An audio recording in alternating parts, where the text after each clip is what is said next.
Saudações, pessoal! Sejam bem-vindos ao canal Comentários Bíblicos Católicos. Viva Cristo Rei, salve Maria Imaculada e São José, seu castíssimo esposo.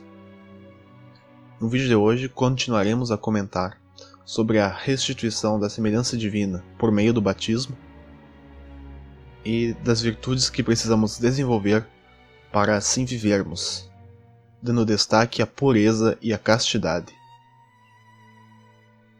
Sobre a nossa adoção por Deus através do batismo, o Catecismo da Igreja Católica fala o seguinte, no parágrafo 2784. Abre aspas. Este dom gratuito da adoção exige da nossa parte uma conversão contínua e uma vida nova. Orar ao nosso Pai deve desenvolver em nós duas disposições fundamentais. Fecha aspas. A primeira disposição é, abre aspas, o desejo e a vontade de nos parecermos com Ele. Criados à sua imagem, é pela graça que a semelhança nos é restituída e a ela devemos corresponder.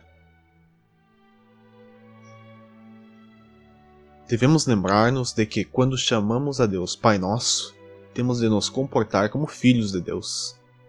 Nota de rodapé número 1. Vós não podeis chamar vosso Pai, ao Deus de toda bondade, se conservardes um coração cruel e desumano. Porque nesse caso já não tendes a marca da bondade do Pai Celeste. Nota de rodapé número 2. Devemos contemplar incessantemente a beleza do Pai e impregnar dela a nossa alma. Nota de rodapé número 3. A segunda disposição é, como vai dizer o parágrafo 2785, um coração humilde e confiante, que nos faça, abre aspas, voltar ao estado de crianças. Fecha aspas. Mateus, capítulo 18, versículo 3. Porque é aos pequeninos que o Pai se revela. Mateus, capítulo 11, versículo 25. É um estado que se forma contemplando a Deus somente com o ardor da caridade. Nele, a alma funde-se e abisma-se em santa dileção e trata com Deus como com o seu próprio Pai, muito familiarmente, numa ternura de piedade muito particular. Nota de rodapé número 4. Pai nosso, que haverá de mais querido para os filhos do que o Pai? Este nome suscita em nós ao mesmo tempo o amor, o afeto na oração e também a esperança de obter o que vamos pedir. De fato, que pode ele recusar a súplica dos seus filhos quando já previamente lhes permitiu que fossem filhos seus? Nota de rodapé número 5. Fecha aspas. E esse retorno ao estado de crianças do qual Cristo fala, que, abre aspas, se não vos transformardes e vos tornardes como criancinhas, não entrareis no reino dos céus, fecha aspas, é o nosso próximo passo. Faz-nos lembrar como eram Adão e Eva antes, no paraíso. Podemos ver seu comportamento antes e depois de comer do fruto proibido. Abre aspas. O homem e a mulher estavam nus e não se envergonhavam. Fecha aspas. Gênesis capítulo 2, versículo 25. Abre aspas. Então os seus olhos abriram-se, e vendo que estavam nus, tomaram folhas de figueira, ligaram-nas e fizeram tangas para si. Fecha aspas. Gênesis capítulo 3, versículo 7. Antes, eles estavam nus e não viam problema nisso, pois tal era a pureza das almas deles, que eram, entre aspas, como crianças. Isso não significa que também não eram adultos que possuíam sexualidade, afinal Deus mesmo ordenou ao homem e à mulher que fossem fecundos. Abre aspas. Deus criou o homem à sua imagem. Criou a imagem de Deus, criou o homem e a mulher. Deus os abençoou. Frutificai, disse ele, e multiplicai-vos. Enchei a terra e submetei-a. Fecha aspas. Gênesis capítulo 1, versículos 27 e 28. Mas era tal o estado de justiça original deles, que não eram dominados pela carne ao contemplar o corpo um do outro. Após a queda do pecado original, o pensar e o agir humano ficaram desordenados, inclusive nossa sexualidade. Sob a educação da graça, devemos aprender a ser filhos de Deus, e então, a partir de Jesus, redimirmos nossa natureza, inclusive a nossa sexualidade. Isso não significa que devemos esperar que consigamos olhar para os corpos das outras pessoas sem maldade, mas justamente, conhecendo as nossas fraquezas, devemos, para alcançar tal redenção, praticar o pudor e a modéstia, na virtude da castidade. Diz o Catecismo da Igreja Católica, nos parágrafos 2520 ao 2524. Abre aspas. O batismo confere, a quem o recebe, a graça da purificação de todos os pecados. Mas o batizado tem de continuar a lutar contra a concupiscência da carne e os desejos desordenados. Com a graça de Deus, consegui-lo-ei, pela virtude e pelo dom da castidade, pois a castidade permite amar com o coração reto e indiviso. Fecha aspas. Virtude esta, tal que consiste em amar o próximo em oposição a tratá-lo como um objeto a partir do seu corpo, e em usar desse amor para com o próximo para não colocá-lo em claras tentações a partir do nosso corpo. Também consegui-lo-ei, abre aspas, pela pureza de intenção, que consiste em ter em vista o verdadeiro fim do homem. Com um olhar simples, o batizado procura descobrir e cumprir em tudo a vontade de Deus. Nota de rodapé, número 6. Fecha aspas. Trata-se da nobreza desde os objetivos que guiam nossas ações, voltando-os para a vontade do Pai em nosso viver e em nossas relações do dia a dia. Também consegui-lo-ei, abre aspas, pela pureza do olhar, exterior e interior, pela disciplina dos sentidos e da imaginação, pela rejeição da complacência em pensamentos impuros que o levariam a desviar-se do caminho dos mandamentos divinos. A vista excita a paixão dos insensatos. Sabedoria, capítulo 15, versículo 5. Fecha aspas. Como disse Jesus no Sermão da Montanha,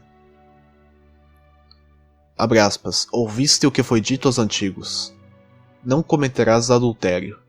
Eu, porém, vos digo, todo aquele que lançar um olhar de cobiça para uma mulher, já adulterou com ela em seu coração. Se teu olho direito é para ti causa de queda, arranca-o e lança-o longe de ti, porque te é preferível perder-se um só dos teus membros, a que todo o teu corpo seja lançado na geena. Fecha aspas. Mateus capítulo 5, versículos 27 ao 29.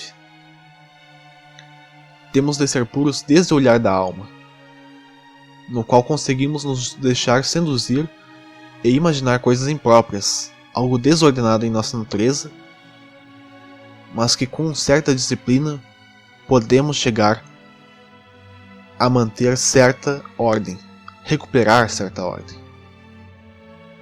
Ainda, tal olhar será controlado desde que não consintamos com a tentação de cobiçar o próximo, homem ou mulher. Trata-se de que, ainda quando imaginemos em certo princípio de inconsciência situações em que cobiçamos o outro, a nossa vontade consciente seja de não confirmar esses pensamentos, não levá-los adiante em nossa alma, em nossa mente.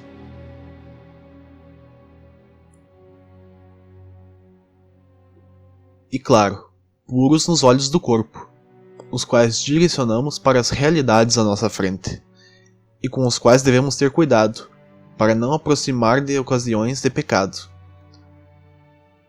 pois é preferível cortar tais ocasiões do que deixar que elas nos conduzam para o fogo eterno.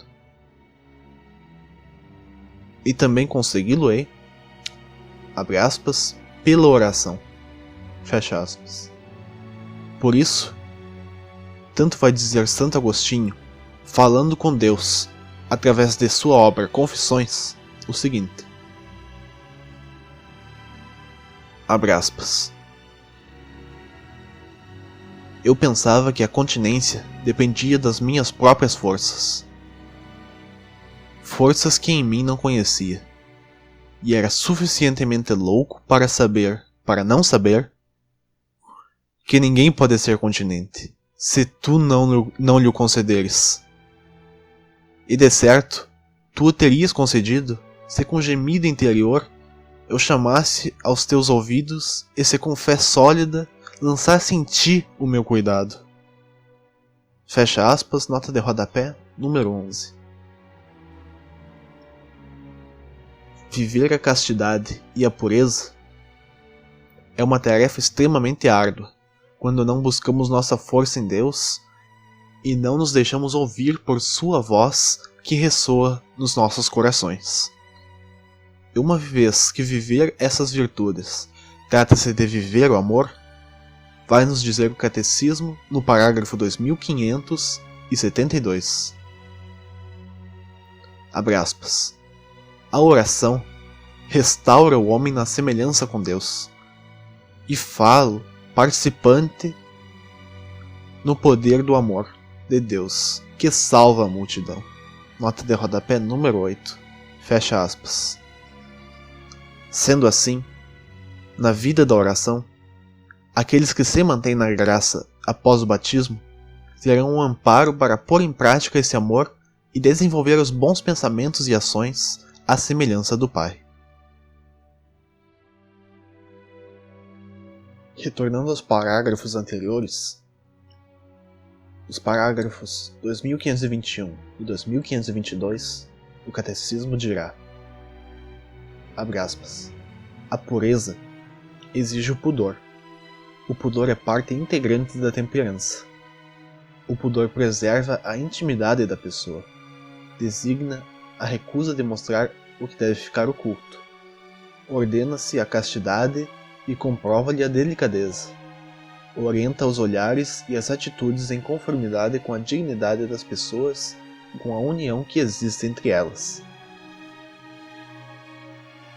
O pudor protege o mistério da pessoa e do seu amor, convida a paciência e a moderação na relação amorosa e exige que se cumpram as condições do dom e do compromisso definitivo do homem e da mulher entre si. O pudor é modéstia, inspira a escolha do vestuário, mantém o silêncio ou o recato quando se entrevê o perigo de uma curiosidade doentia. O pudor é discrição. Fecha aspas. Está nos sendo explicado que o pudor visa o bom tratamento diante da dignidade das pessoas ao redor e de si mesmo. Não arrisca expor a intimidade fora do amor e do compromisso, e resguarda a pessoa da objetificação que pode vir de si mesma ou dos outros, a qual resulta do estado de natureza decaída do homem.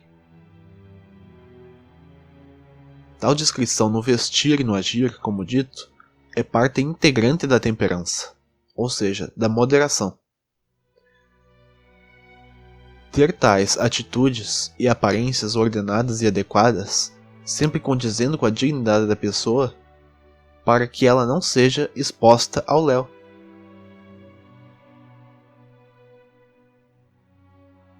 No parágrafo 2523, o Catecismo dirá, abre aspas, existe um pudor dos sentimentos, tal como existe um pudor corporal.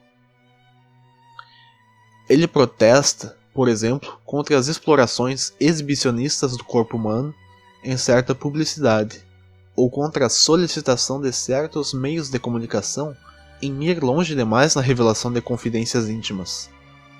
O pudor inspira um modo de viver que permite resistir às solicitações da moda e à pressão das ideologias dominantes. Fecha aspas. Quando o que está em voga na sociedade é algo contrário à castidade, de tal maneira que descuida do amor para com o próximo e de lhe proporcionar tentações da carne, o pudor é uma força de resistência e retorno ao que é ordenado aos nossos olhares e agires. Visa o resplandecer da verdadeira glória que vem do ser humano, não a glória humana, que há no corpo inspirar nos demais as suas satisfações instintivas e animalescas, mas a glória que a alma e o corpo dão a Deus pela beleza da criação do Senhor.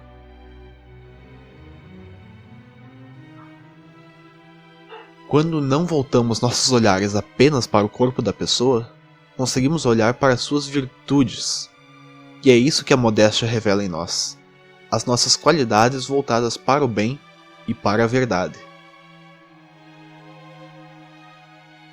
Retornando ao último parágrafo citado do Catecismo sobre o pudor, temos o seguinte. Parágrafo 2524. As formas que o pudor se reveste variam de cultura para cultura. No entanto, ele continua a ser em toda a parte o pressentimento de uma dignidade espiritual própria do homem. Nasce com o despertar da consciência pessoal.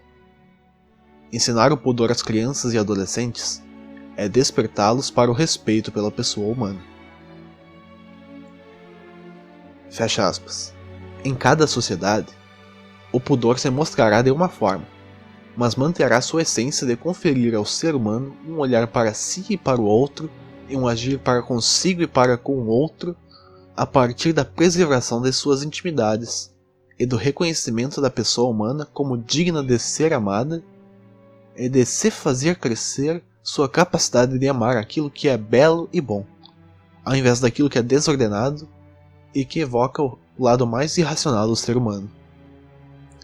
E por isso, ensinar aos jovens o pudor é um ato de amor para com eles mesmos e para com o próximo.